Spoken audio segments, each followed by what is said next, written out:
ಈ ಕುರಿತಂತೆ ಹೆಚ್ಚಿನ ಮಾಹಿತಿಯನ್ನು ನೀಡುವುದಕ್ಕೆ ರಾಜಭವನದ ಬಳಿಯಿಂದ ನಮ್ಮ ಪ್ರತಿನಿಧಿ ಹಬೀಬ್ ದಂಡಿ ದೂರವಾಣಿ ಸಂಪರ್ಕದಲ್ಲಿದ್ದಾರೆ. ಹಬೀಬ್, ಪ್ರಮಾಣ ವಚನ ಸಮಾರಂಭ ಮುಗಿತಾ ಈಗ ನಡೀತಾ ಇದೆಯಾ, ಹೇಗೆ? ಮಂಜುಳಾ, ಇದೀಗ ತಾನೇ ಪ್ರಮಾಣ ವಚನ ಸಮಾರಂಭ ಮುಗಿತು. ಕೇವಲ ಒಂದೇ ನಿಮಿಷದಲ್ಲಿ ಪ್ರಮಾಣ ವಚನ ಕಾರ್ಯಕ್ರಮ ಮುಗಿದು ಹೋಯಿತು.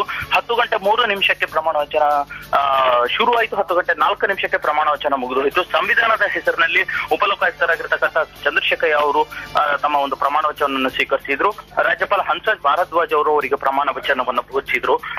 ಇದಲ್ಲದೆ ಬಹುತೇಕ ರಾಜಕೀಯ ನೇತಾರರು ಮತ್ತು ನ್ಯಾಯವಾದಿಗಳು, ನ್ಯಾಯಮೂರ್ತಿಗಳು, ಪೊಲೀಸ್ ಇಲಾಖೆ ವರಿಷ್ಠರು ಬಹಳಷ್ಟು ಜನ ಹಾಜರಿದ್ರು.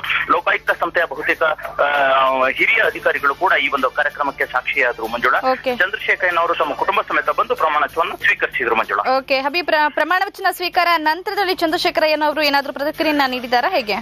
ಈಗ ತಾನೇ ಅವರು ರಾಜ್ಯಪಾಲರ ಜೊತೆಗೆ ಇದ್ದಾರೆ. ಕೆಲವೇ ಕ್ಷಣಗಳಲ್ಲಿ ಮಾಧ್ಯಮದವರನ್ನು ಉದ್ದೇಶಿಸಿ ಮಾತಾಡ್ತಾರೆ ಅಂತ ಹೇಳಲಾಗ್ತಾ ಇದೆ. ಹಾಗಾಗಿ ನಾವು ಕೂಡ ಅವರ ಒಂದು ಪ್ರತಿಕ್ರಿಯೆಗೋಸ್ಕರ ಕಾಯ್ತಾ ಇದೀವಿ. ಯಾಕಂದ್ರೆ ಈಗಾಗಲೇ ಅವ್ರ ಮೇಲೆ ಬಂದಿರತಕ್ಕಂಥ ಹಲವಾರು ಮಾಧ್ಯಮಗಳಲ್ಲಿ ಪ್ರಕಟ ಆಗಿರೋ ಹಾಗೆ ಆರೋಪಗಳ ಕುರಿತು ಕೂಡ ಕೇಳುವಂತಹ ದೊಡ್ಡ ಉತ್ಸುಕತೆ ಮಾಧ್ಯಮದವರಲ್ಲಿ ವ್ಯಕ್ತವಾಗ್ತಾ ಇದೆ. ಈ ಕುರಿತಂತೆ ಚಂದ್ರಶೇಖರ್ ಅವರು ಏನ್ ಹೇಳ್ತಾರೆ ಅನ್ನೋದು ಕೂಡ ಬಹಳಷ್ಟು ಜನಗಳಲ್ಲಿ ಕುತೂಹಲ. ಮುಂದಿನ ಕೆಲವೇ ಕ್ಷಣಗಳಲ್ಲಿ ಇದಕ್ಕೆ ಉತ್ತರ ಸಿಗಲಿದೆ. ಮಂಜುಳಾ, ಓಕೆ, ಧನ್ಯವಾದ ಹಬೀಬ್. ಬ್ರೇಕ್ ನಂತರ ಫ್ರೆಶ್ 10 ಮತ್ತೆ ಮುಂದುವರಿಯುತ್ತೆ.